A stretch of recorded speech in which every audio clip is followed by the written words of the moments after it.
So, magpunta kami sa bahay ni Agatha kay idaan namin sila doon. Gusto niya doon siya kay ano, very refreshing doon. Maganda yung views. Punta na kami doon sa Consolacion. Pultang tayo today. Punta na kami sa Consolacion.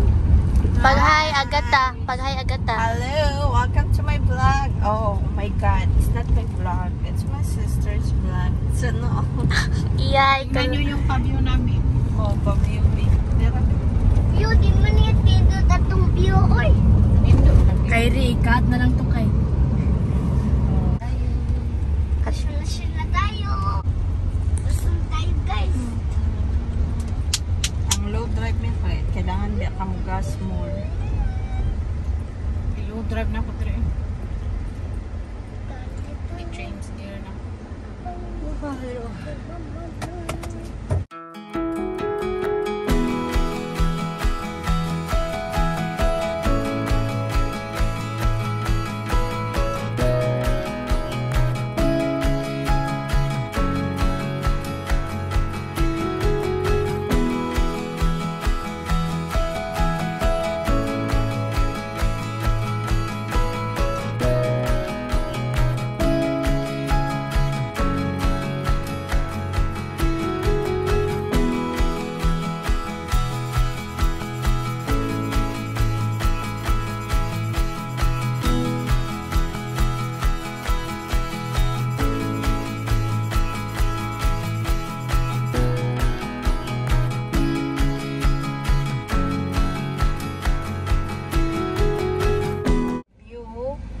Bahay nila pero di ba mountain, pauwi na ako kay sobrang init.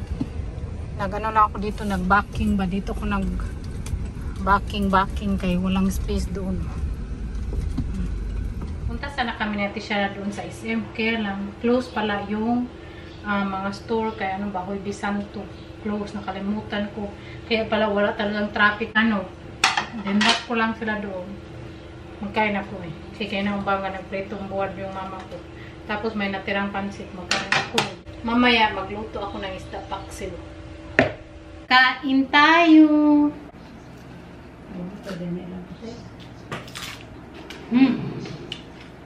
Sarap to.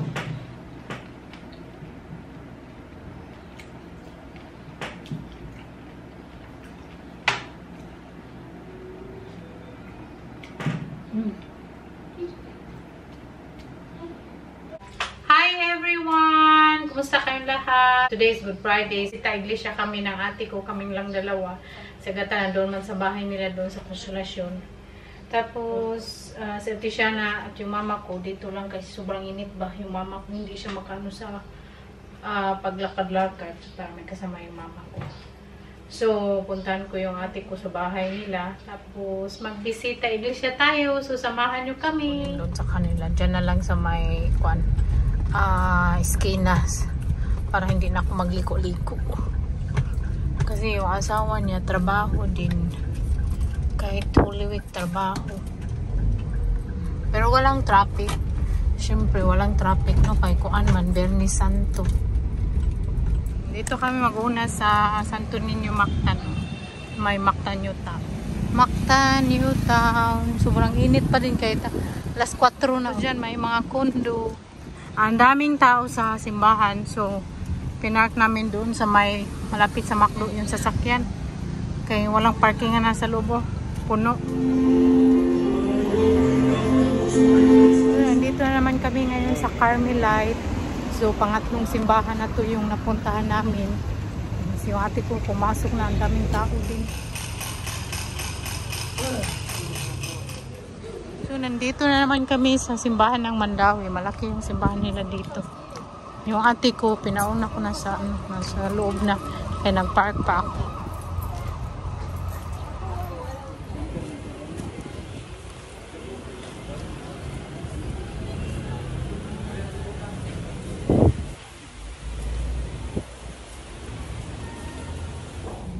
Dito na kami sa Puso.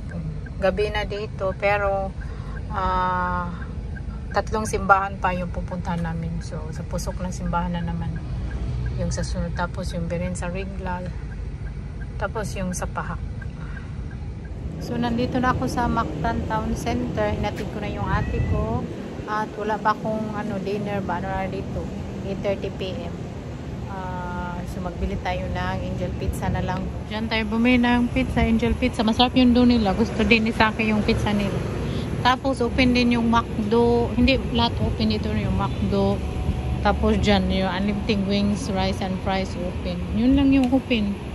Kunti lang yung open, no? Kaya ano man. Bernie Santo. Tingnan nyo yung pizza natin. Topping subungga. Ang sarap. Daming toppings. Kain tayo! Panihapon! Panihapon ng mama kulit. Sinabayan niya ako. Pero kain ako ng pansit. O, pansit! Kain ako ng pizza. Huy, kalami sa pizza na yun. Di ka makaon? Pambi! Sarap ng pizza natin. Yung in-order ko. Topping subungga. Alami, Ha? ako gatas na dito sa kuwan, sa kailan. Ha? Sa kailan. O, kadiyot sa... Tingnan nyo yung pizza natin. Topping subungga. Ang sarap. Daming toppings, no? Send ko kay Saki ka maglaway yung... Tignan mo yun. Ito rin na Hawaiian. Yan, lamig eh. Ay, Hawaiian. Hindi mo na Hawaiian. Topping subungga. Ano na akong luto? Ano? Topping subungga. Kain tayo, be. Kuhay mong cookie chop, be. Okay. Kukain sana akong guys.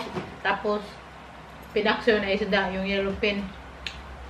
Hindi na lang eh. Kahit gabi na. So, Wow, nakukuga. Dala akong habol. Napandarang aircon be. Di ko ay master ako sa kailan. Mula naman pa. Nabili na ako video at magkabidyo siya. asa yawi. Nasa Rosa. Huwag mo lang gusto ha. Tuwa na ito kadro ito.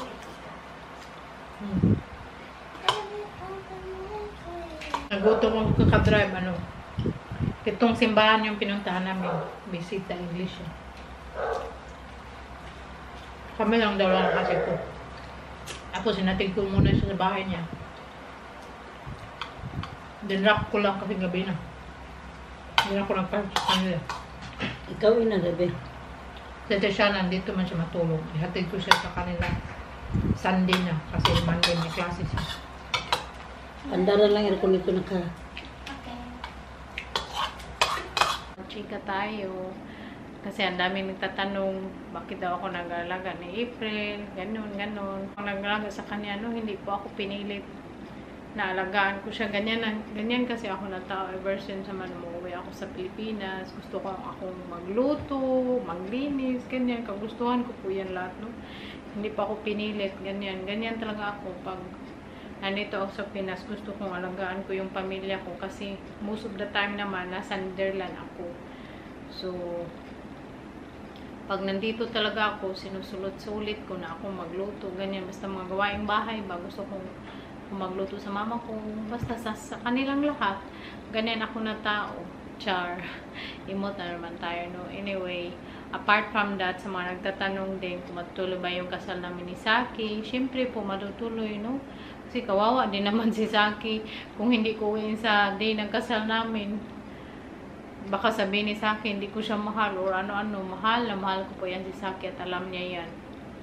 Ano lang kami ni Saki, suportahan lang kami sa isa't isa. Kung anong gusto niya, sinusuportahan ko siya. Tapos kung anong gusto ko, sinusuportahan niya ako.